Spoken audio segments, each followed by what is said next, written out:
Hello, I'm Prescott Fire Chief Holger Durre, and I'm here today with a very special topic. As you've probably seen in the news media, we are refocusing our efforts on wildfire risk management.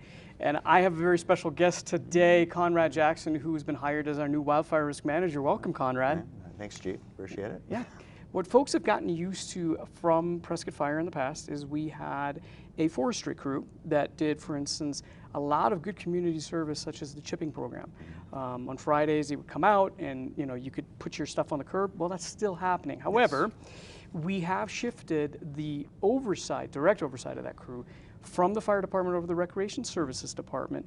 And in that transition, in part, is where your position was created, partially as a bridge. But why don't we cover real quick what that forestry crew has done since that move, how they're evolving, and how you interface with them in terms of leveraging that resource on behalf of our community. So, because we do have different departments within the city, I'm obviously in the fire, and that crew is now working under Parks and Rec, which, when you look at it, and what's one of the big things that the citizenry has pulled for years is more open space. So we have acquired as a city more open space, more natural parks over the year, and I think they're up to the tune of 3,500 acres of natural park and open space. That too is the same wildland fuels that we are all concerned about. So there's opportunities for those folks to be helping mitigate what ultimately is that's a 10% footprint of Prescott. And so it's incumbent on those folks to help mitigate that risk. So it's actually really good that they're under Parks and Rec. But as a long-term planner for the fire department and looking at the risks that the city faces, I have to look at areas on either inside our fence or outside our fence where we can make good things happen. And so then my liaison position is to work with that crew and their supervisor to coordinate efforts and say, hey, I've got this thing I need done, where can we fit that into your schedule? Because they do have things that they're taking care of, and we work collaboratively to help make those things happen. Where I've assessed a risk, we're going to figure out how we're going to take care of the risk. And interestingly enough, also as an aspect of my job is working at grant monies to help offset some of those expenses. So it's a better buy for the city, where we take advantage of some of those increased funds that are out there. Currently, for the fire department, as it were, the crew is working on several grant projects that are related to fuels reductions on the southwest side of town, which is our highest risk area as far as alignment with topography and the airflow. So we're always looking, while wildfire can occur anywhere within the community, we're always looking at that big ticket item there in our southwest corner, like when the Indian fire happened. And to go back around to something you had mentioned earlier, we got very fortunate on the Indian fire. It happened later in the afternoon, so it didn't have a full afternoon burn period to run with. We had multiple available air tankers at the base that day. That's not always the case. Having been working at the tanker base for 3 years now, I can tell you they're not always available, they're not always here, and there's not always that many of them. So we were very fortunate that day, and I tell people on a regular basis, like, my concern, it goes to something you're saying, is like, we don't have a big enough department to deal with. At some point, my concern is that we're going to have 2 starts on the same day. We're going to have a dry lightning storm come in, the last week of June and set off multiple fires. Where on any other given day, it might be a hairy, scary thing to deal with. It's a dosy fire where it gets up and runs. We have a 2-start day, and I fear for what it might do to our community. And so that's why I'm like, please, please, please, let's do things to help ourselves, because recognizing that we just don't have enough firefighters to be able to take on 2 major conflagrations at the same time. And I love the fact that you bring that up, which sounds kind of weird, right? Because normally, in the context of this conversation, when we say, wow, there's this fear around wildfire, it's a reframing of that conversation, right? Because I think when we talk about the urgency that is required to understand this issue, we never, for instance, put firefighters in front of an oncoming hurricane, but we do it in front of an oncoming wildfire these days, knowing all the while that some of those tactics will not work once a fire gets to a certain size, in certain topographies, with certain weather factors involved. You simply then are in a position where you're containing, you're shifting, you're shaping it, but you're no longer able to directly attack the fire the way you can, like you said, in the very early initial phases. And that is why, one of the reasons why, it is so crucial that people understand the importance of mitigation. Because when you do that mitigation work, and it's not just, like you mentioned, a one-time thing, vegetation goes back, we have to continuously be engaged in this, then it becomes a much more sustainable solution for the entire community. A fire will start, sure, but now we have, for instance, purchase points where our firefighters can attack the fire.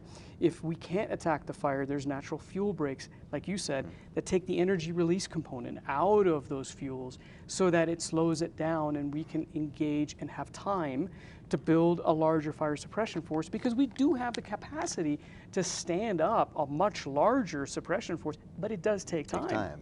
It takes time. And so we need that time, and that time is bought in part by those mitigation efforts. So let's shift a little bit to what the homeowners here experience. You mentioned Yavapai Firewise, and you and I have identified one of the issues with Yavapai Firewise, which by the way is a great organization, but it is very HOA centric. And so when you're an individual homeowner or you live in a community that doesn't have an HOA, or maybe your HOA is not that active, right? That does not mean that you don't have the capacity to reach out and get resources, including with Yavapai Firewise. But why don't we kind of shift a little bit to having, our viewers understand where can they get resources if, I'm a homeowner and I'm trying to figure out a way. How do I know how big my problem is in my yard or in my neighbor's yard? What can I do to mitigate? What can I do to take up the responsibility? And who can I contact to help me with that issue? So there's a myriad of options there. So just to touch on the HOA component, a lot of the HOAs have taken on a Firewise certification within their group. And as a part of that, they have sent individuals from their community to a Firewise assessment class that the state offers. And so if you're in an HOA, I would say the first place you check is with your own HOA to see whether or not, if you in fact are a Firewise HOA, then you in theory probably have a representative that could come over and do a checkup on your place and see what it's like. What trees need to be trimmed up, what brush should probably be thinned out, what needs irrigation, what do you have on your porch that's like, oh my God, you shouldn't have that on your porch. So that's one avenue. If you're the regular dispersed homeowner within the city of Prescott, you're probably going to want to reach out to me. So I've been through the assessment class, and we actually have 2 volunteers that work for the fire department who've also gone through the assessment class, and we can send those folks and a couple other folks that we have in our quiver to come look at your place for you. In fact, after we do this interview, that's where I'm headed. I'm headed up to the ranch where I've had a woman, she's concerned, she doesn't feel like the landscaper that she hired may have done what she thinks in her mind's eye is Firewise. So she wants me to come and look at it. And I'm happy to do that. I think that builds good community relations. It also gives me an opportunity to educate people on what Firewise looks like, because some people think when I say the word Firewise, it means chop down every tree for 100 feet all the way around their property. And I'm like, oh God, no, that is not what I'm looking for. So they can reach out to the fire department and get a hold of me, and I'm happy to come out and do what we call a courtesy assessments, or send one of our other skilled individuals out to take a look at it and give them some insight. And along a similar note, if you already feel like you have an understanding of what Firewise is, you've picked up the brochures from me at any of the expos that I've been at in the last 2 months, as a city, we like to support the individual homeowner that is improving their property. And so we still offer the chipping services. So every Friday, the forestry crew, instead of working on whatever grant project they're working on, they will come around town and they will do the chipping for you, which is really nice because you don't have to have a pickup truck, you don't have to take a trip over to the transfer station. They'll still do that. As well, the city is still currently offering reimbursals. If you live in a Firewise neighborhood, then, and you have a landscaper come in and say it's going to take $1,500 to do the landscaping to bring it back up to speed. The city offers a $500 reimbursal. Wow. And so that's a nice offset, but there's rules, just like anything else. You get grant monies, there's going to be rules associated with it, so they have to be in a fire-wise community. They have to fill out the forms prior to the work being done, because there's a whole before and after picture thing that has to be done. One of my personal goals is, because that particular grant system is applied for fire-wise communities, we have lots and lots of folks in town that aren't in fire-wise communities. I would like to see an expansion or a different grant set up that regular homeowner in dispersed neighborhoods can access those same funds, because it's the same risk, it's the same community. We should be affording that to everybody. So that's like on my personal goal list of things to get done. So. You make me smile every time you bring up one of these creative ideas to make it better, right? We were trying to continuously lean into this, and what you just mentioned, while it seems small and insignificant, it's a huge deal when somebody's looking for those resources, especially maybe that they're not, all that well off. We're able to provide the community with that service, and really looking forward to it. But you did also mention two things that I want to highlight. First of all, you really kind of brought home what fire adapted communities looks like when you said, when those HOAs that have FireWise already in place, they can contact somebody in their community to help them be a resource. That I want to highlight real quick, because usually it's, hey, either we're from the government, we're here to help, or the only resource is the fire department because we have fire in the name. This wildfire issue is much bigger than our fire department. And so to have those resources embedded in those HOAs that are part of those HOAs is not only effective, it actually, in my opinion, is better, because the investment of that individual in their neighborhood is such a game changer for us in the way that we can apply those rules.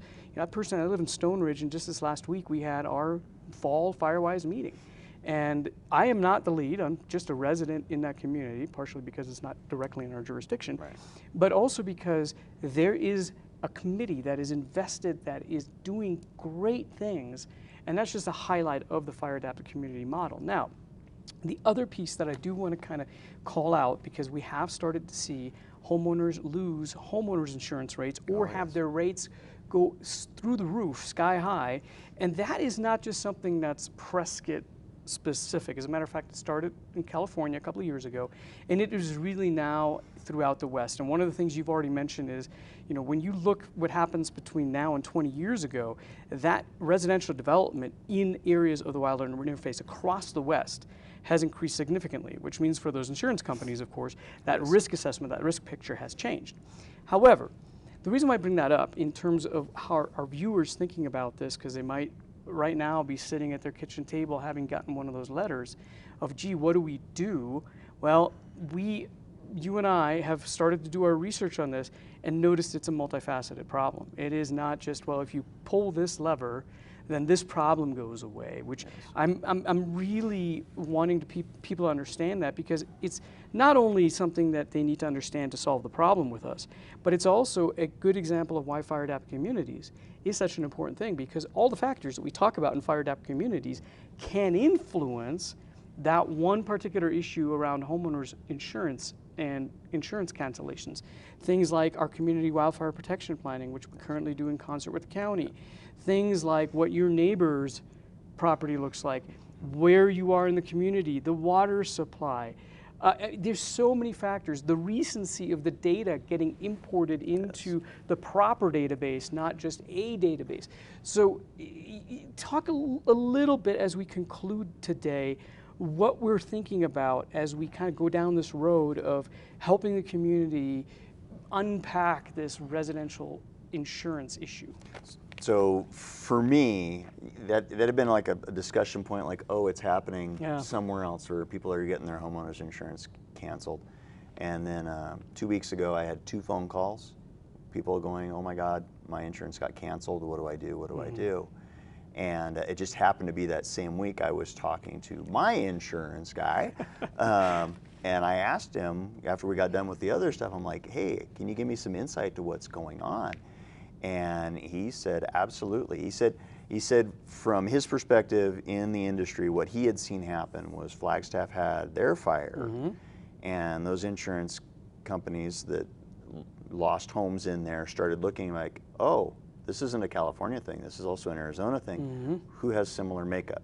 Oh, Williams, Belmont, Prescott, Payson, Snowflake, and started looking at how much risk, how much liability are we willing to do. And so he told me personally, he's like, you can expect a 10 to 20% increase in your rates this year if they're even willing to, because some companies are just flat out pulling out. It's not worth the risk to them. And ironically enough, last Wednesday, I gave a presentation to the Sunup Rotary Group, and I told them about that experience with my provider. That same evening, I had one of the attendees who I happened to know, he reached out to me and he's like, oh my God, Conrad, I got a letter in the mail today. 60% insurance increase. Mm-hmm. And so I had asked my insurance provider, I'm like, is there any point in my job? Am I, you know, right. like, is this helping? And he's like, absolutely. He's like, it's super, super important that you continue to spread the FireWise message, because we need the insurance companies to know that we recognize that there's a risk, and we are being proactive in taking steps to head that off. And so the more community areas that we can get FireWise, or we can show that we are making improvements as a whole, is the more that we can forestall that or keep the insurance rates from absolutely exploding. So it's imperative that we be on top of this as a community and move this stuff forward. And then as an administrator, it's important that I am taking that information, all of the things that everybody's doing for the community, all of our cooperators and what they're doing for the community, and like you said, make sure that the various insurance industries know that this is a proactive community, and that we have all the appropriate files updated to show contemporary information, that they're not looking at stuff from 10 years ago from some old agreement or whatever the status was at the time, where none of this forest had been treated or none of this part of the community had been treated. Because those companies need to understand that, yes, we are doing things, we are mitigating the threat, so we can stay on top of it.